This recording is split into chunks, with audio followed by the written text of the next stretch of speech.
निगम कल्पतरोर्गलितं फलं सुखमुखाद् मृतद्रवसंयुतं पीबत भागवतं रसमालयं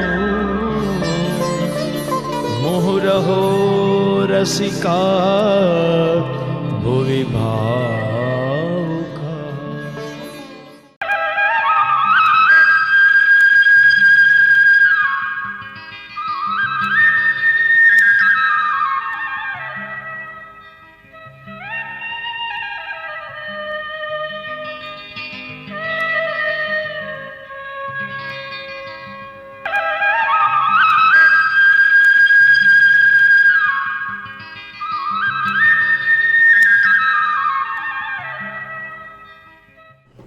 कृष्ण कन्हैया लाल की जय। सच्चिदानंद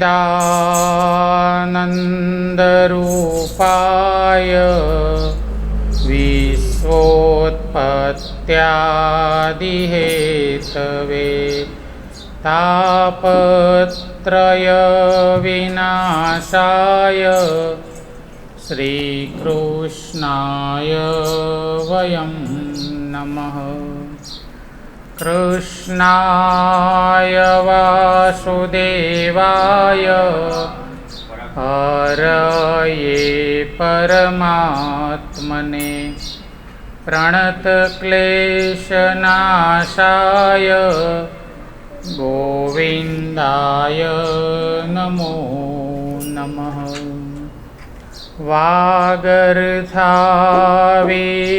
सम्पृक्तौ वागर्थपतिपत्तये जगतः पितरौ वन्दे पार्वती परमेश्वरौ। गुरुर्ब्रह्मा गुरुर्विष्णु गुरुर्देवो महेश्वर गुरुर्साक्षात् परब्रह्म तस्मै श्री गुरुवे नमः। પછી મૈત્રેયજીએ વિદુરજીને અનસૂયા ચરિત્રની કથા કહી છે. મનુ મહારાજ અને શત્રુપાના જે 5 સંતાનો થયા એમાંથી બ્રહ્માના માનસ પુત્રોના એવા 9 ઋષિઓ સાથે આપણે કાલે જોયું કે કરદમ ઋષિએ પોતાની 9 પુત્રીઓ પરણાવી છે. એમાંથી અનસૂયા નામની જે કન્યા હતી કરદમ ઋષિની, એના લગ્ન અત્રિ ઋષિ સાથે થયા. અનસૂયા ચરિત્ર તમને બધાને ખબર છે કે અનસૂયાજી મહા પવિત્ર છે, કે પવિત્રતામાં અને પતિવ્રતા ધર્મમાં એનો મુકાબલો કોઈ ન કરી શકે. એના પતિવ્રતા ધર્મની વાતો 3 લોકમાં થાય છે. ત્યારે એમના આ સતી તો કે અનસૂયા, એની તોલે કોઈ ના આવે. હવે આવી વાત આપણા નારદજી જઈને વારા પરથી બ્રહ્માણી, ઇન્દ્રાણી ને સરસ્વતી ને લક્ષ્મી ને પાર્વતીના બધાના ત્યાં બેસવા ગયા, ચા પીતા એને કહેતા મહાદેવી મજામાં? હા મજામાં. કે આના હમણાં હું અહીંયા પૃથ્વીલોકમાંથી જ આવ્યો. અનસૂયા માતાને નમસ્કાર કરીને આવ્યો. અરે જ્યાં સતી અનસૂયા એટલે જ્યાં જોઉં ને ત્યાં એમના ના તો હું જઉં હવે નારાયણ નારાયણ વધારે ના કે નારદજી કહું છું ને બહુ હમણાં આપણે કહ્યું ને એ તો આમ કંઈ બંધ થઈ જાય. 3ના ઘરે જઈને કહી આને જેવા સાંજે પેલા ઘરે આવ્યા એ 3ના ઘરમાં એવા કેવા પ્રતિવ્રતા છે, એવા કેવા સતી છે, તમે જઈને એની પરીક્ષા લો. પેલા પાછા ભેગા થયા સાંજે, પેલા મારા ઘરમાં આવું છું કે તારે કે મારે આવું જ છે. 3 દેવ પાછા મળે એટલે વાત કરે એટલે કે આપણે ઘેરથી અલ્ટિમેટમ મળી ગયું છે કે આ કરવાનું છે. અને ઘરવાળીની આજ્ઞા થાય ને એટલે પછી ચાલે નહીં કોઈનું.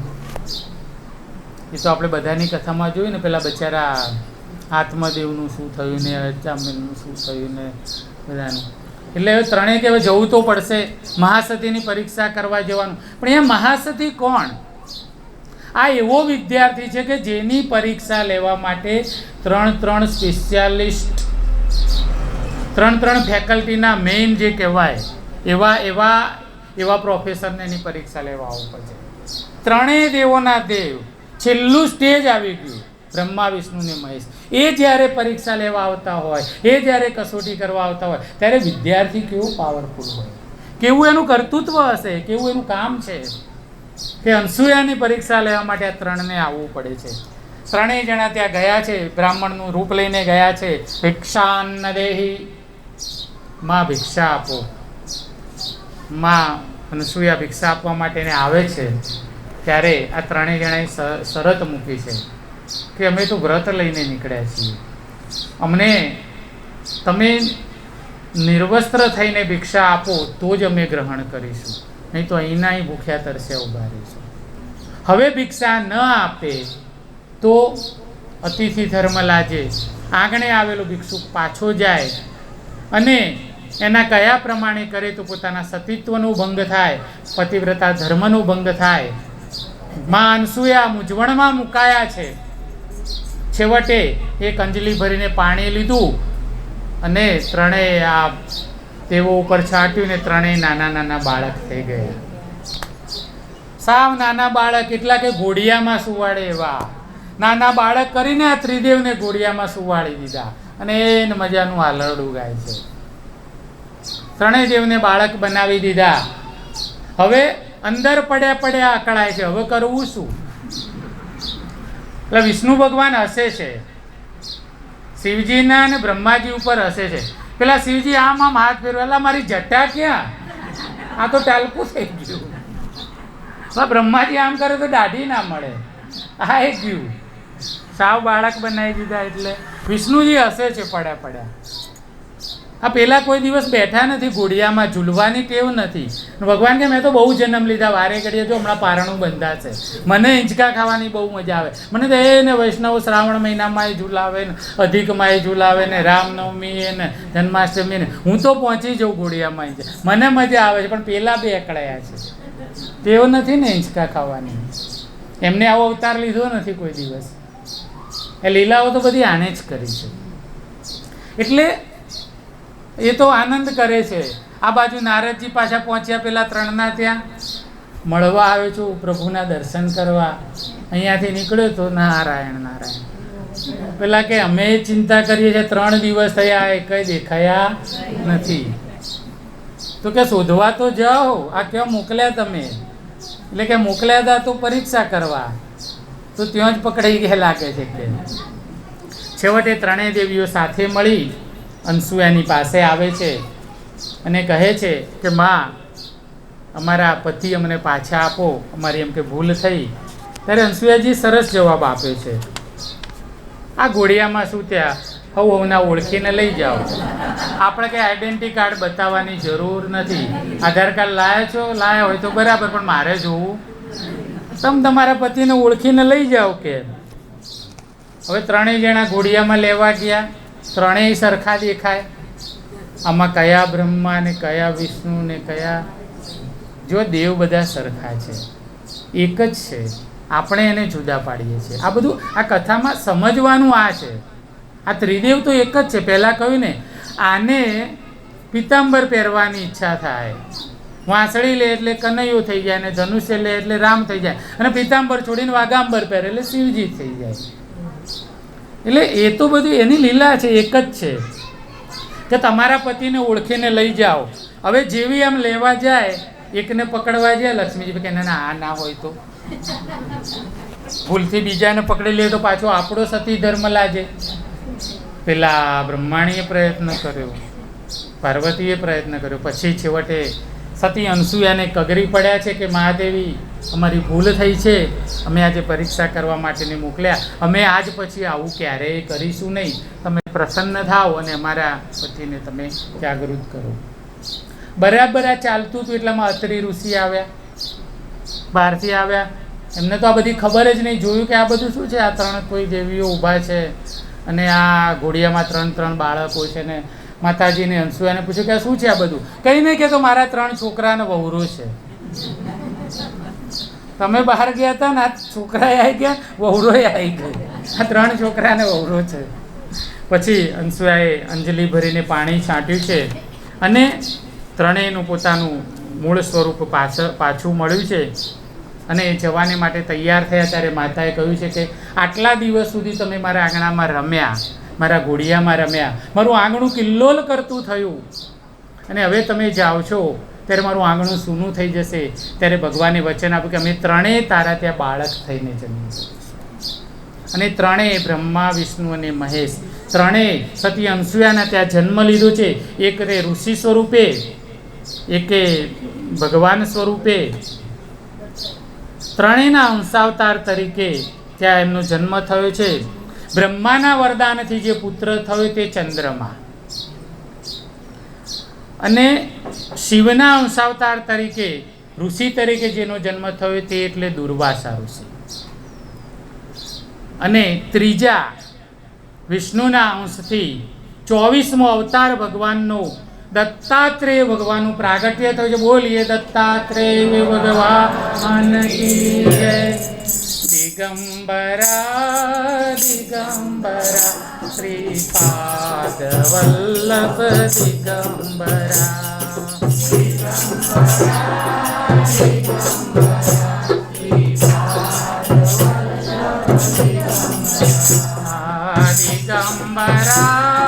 દિગંબરા શ્રીપાદ વલ્લભ દિગંબરા.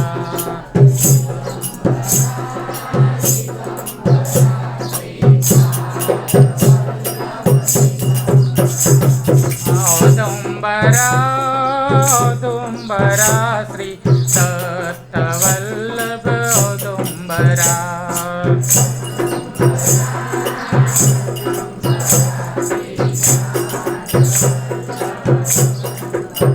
શ્રીપાદ વલ્લભ દિગંબરા. શ્રીપાદ વલ્લભ દિગંબરા.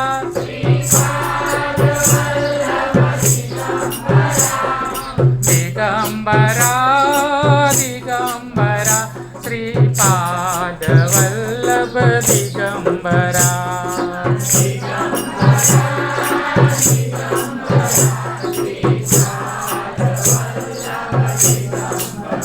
શ્રીપાદ વલ્લભ દિગંબરા. શ્રીપાદ વલ્લભ દિગંબરા. અવધૂત ચિંતન શ્રી ગુરુદેવ દત્ત. હવે કથામાં આગળ વધીએ. બડી પ્રસિદ્ધ કથા, बड़े मन भावन प्रसंग है. मैत्रेय जी હવે મહારાજ મનુ મહારાજ અને શત્રુપાના 3 કન્યાઓની આગળ વાત કરે છે.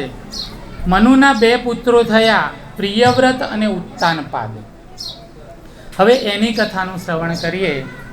ઉત્તાનપાદને 2 રાણી, એક સુરુચિ અને બીજી સુનીતિ.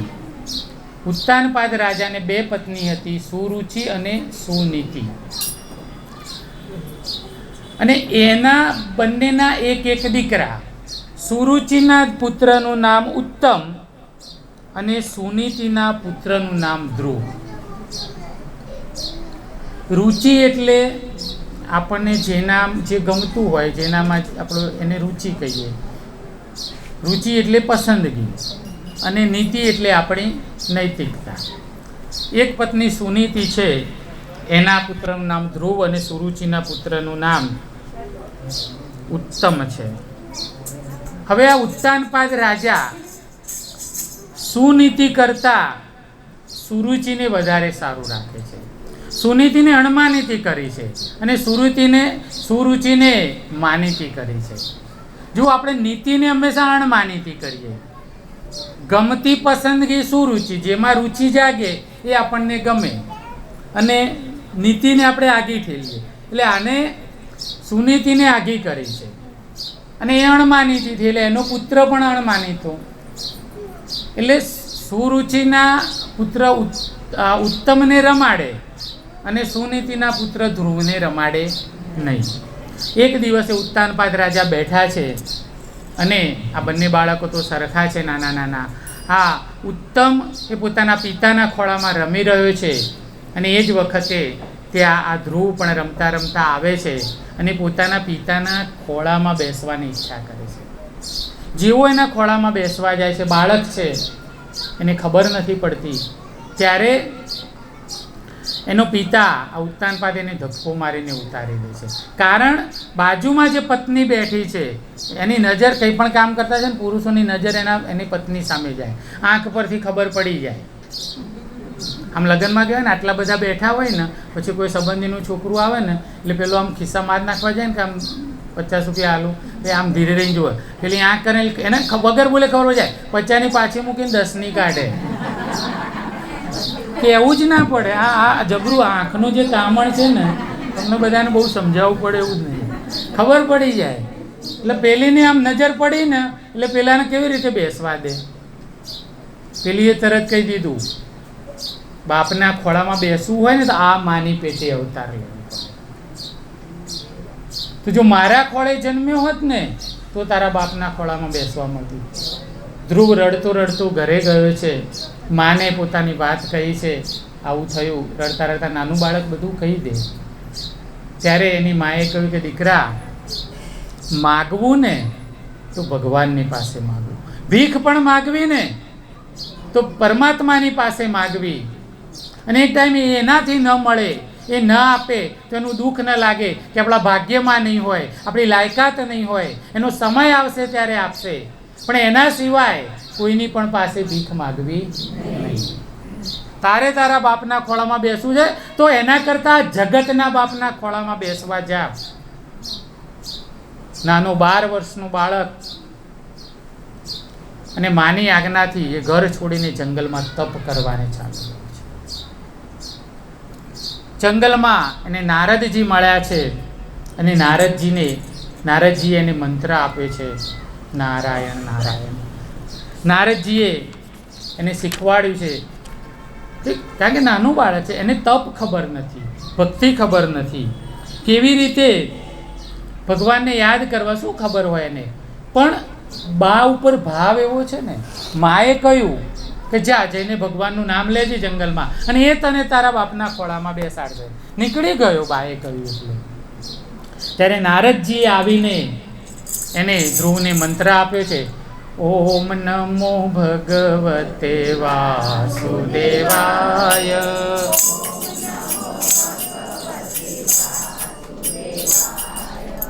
ઓમ નમો ભગવતે વાસુદેવાય.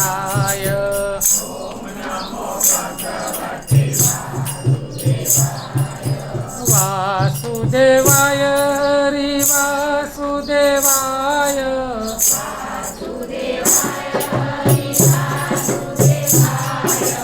ઓમ નમો ભગવતે વાસુદેવાય.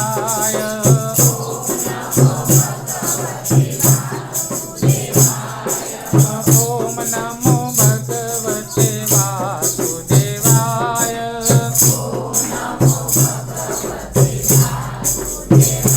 કૃષ્ણ કનૈયા.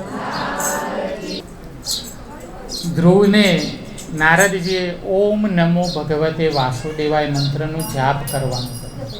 અને આ નાનો બાળક આ મંત્રનો જાપ કરતો એ અચળતાથી ત્યાં વનમાં બેસી ગયો છે. કોઈ પણ મુશ્કેલી આવી તે ડગ્યો નથી.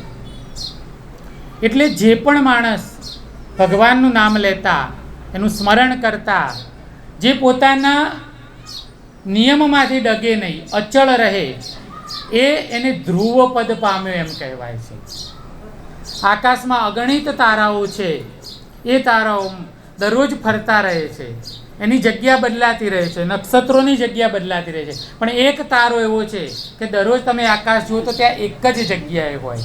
એ દિવસથી એવા અચળ તારાનું નામ ધ્રુવનો તારો પાડવામાં આવ્યું. આ ધ્રુવ 6 મહિના સુધી ભગવાનની આવી તપશ્ચર્યા કરે છે.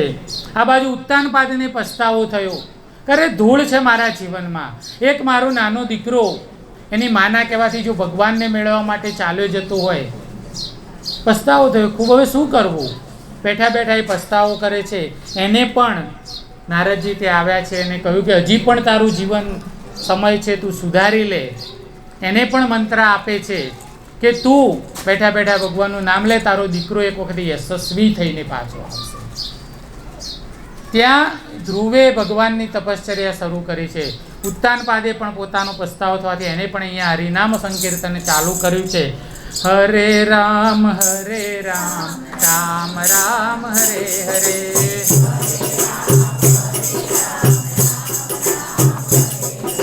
હરે રામ રામ રામ હરે હરે.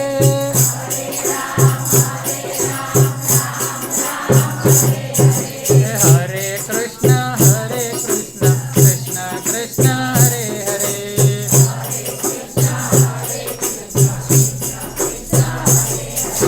હરે કૃષ્ણ કૃષ્ણ કૃષ્ણ હરે હરે.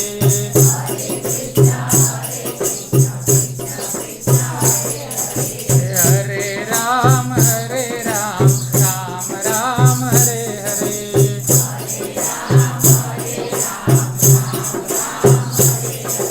હરે કૃષ્ણ કૃષ્ણ કૃષ્ણ હરે હરે.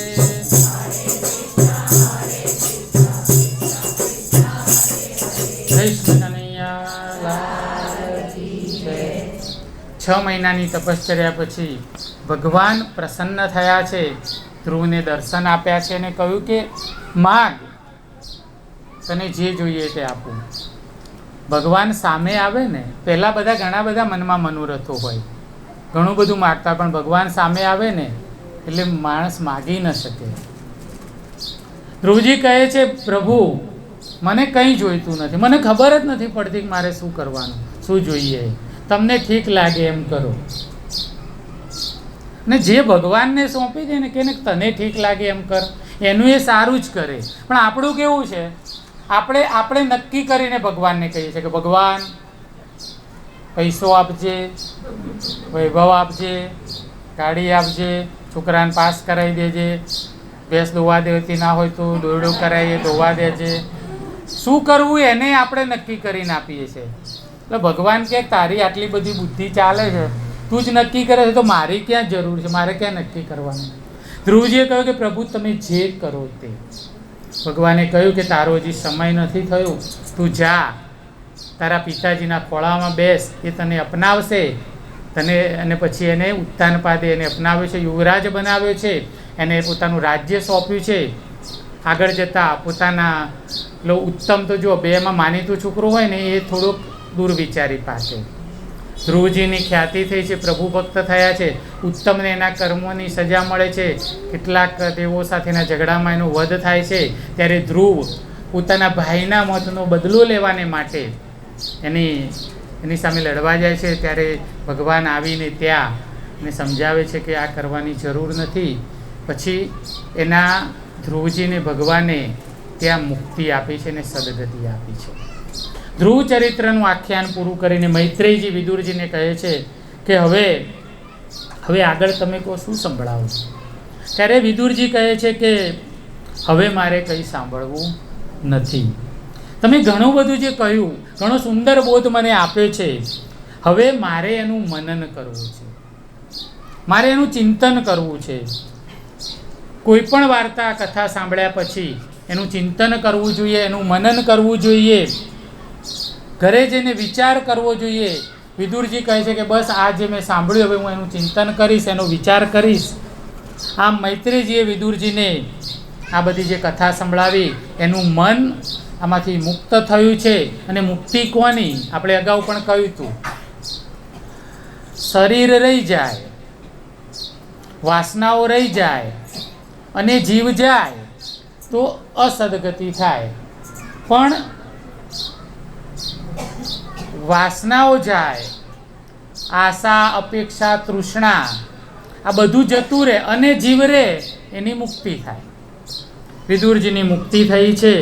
અને ત્યાં ભાગવત ભગવાનને અહીંયા ચોથા સ્કંદને વ્યાસજીએ વિરામ આપ્યો છે.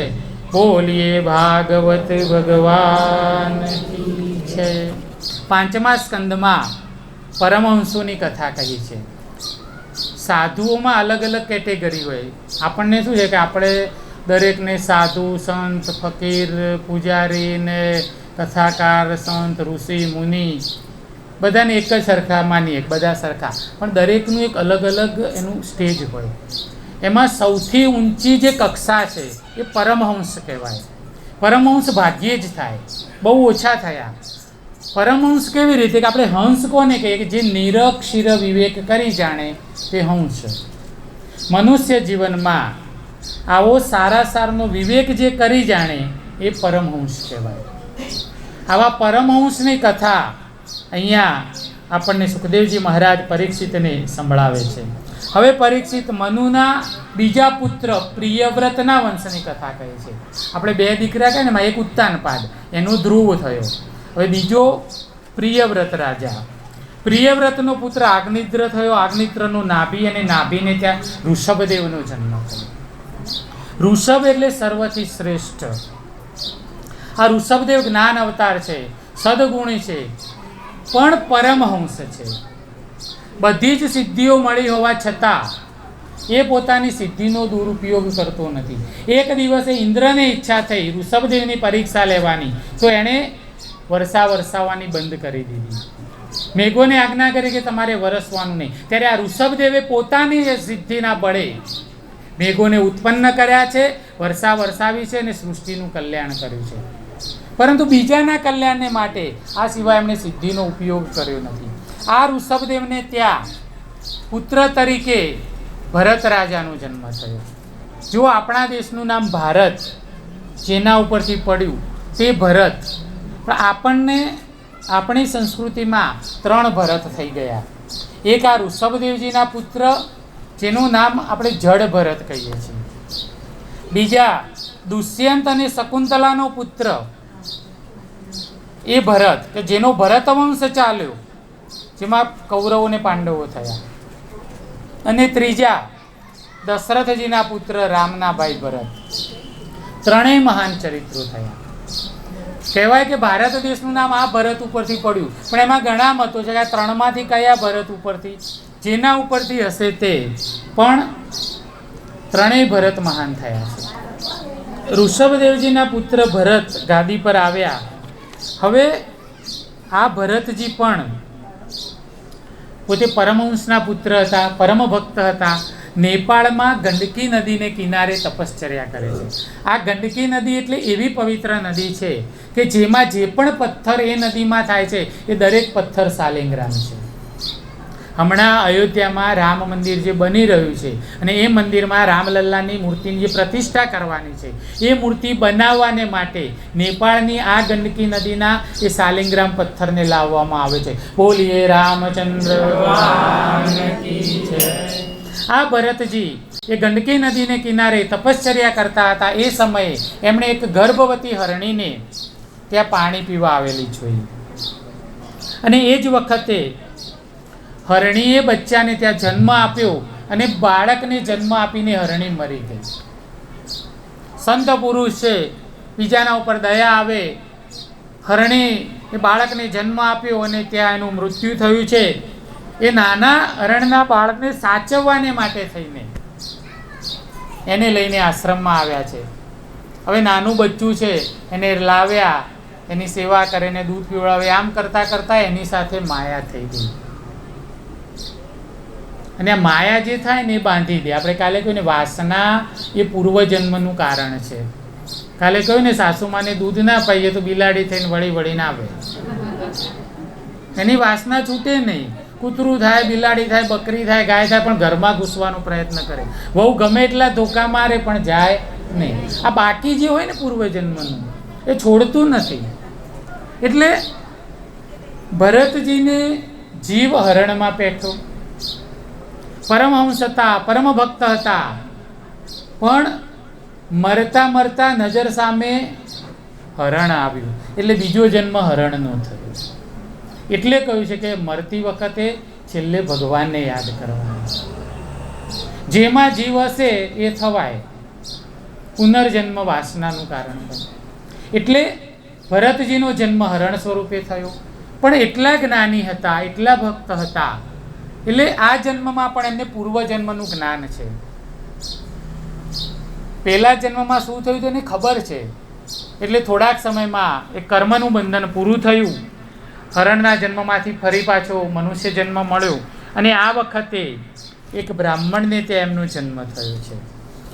આ ત્રીજા જન્મમાં પણ એમને બધું યાદ છે. એટલે ભરતજીએ નક્કી કર્યું કે હવે આ જન્મમાં માયામાં બંધાવવું નથી, અને માયામાં ના બંધાવવું હોય તો જો આસક્તિ રાખી તો હરણ થવું પડ્યું, પાછું આ થવું પડ્યું, આ બધું ચોટ્યા કરશે. તો જ્ઞાન બતાવવા ગયો તો આ થયું, હવે બોલવાનું નહીં.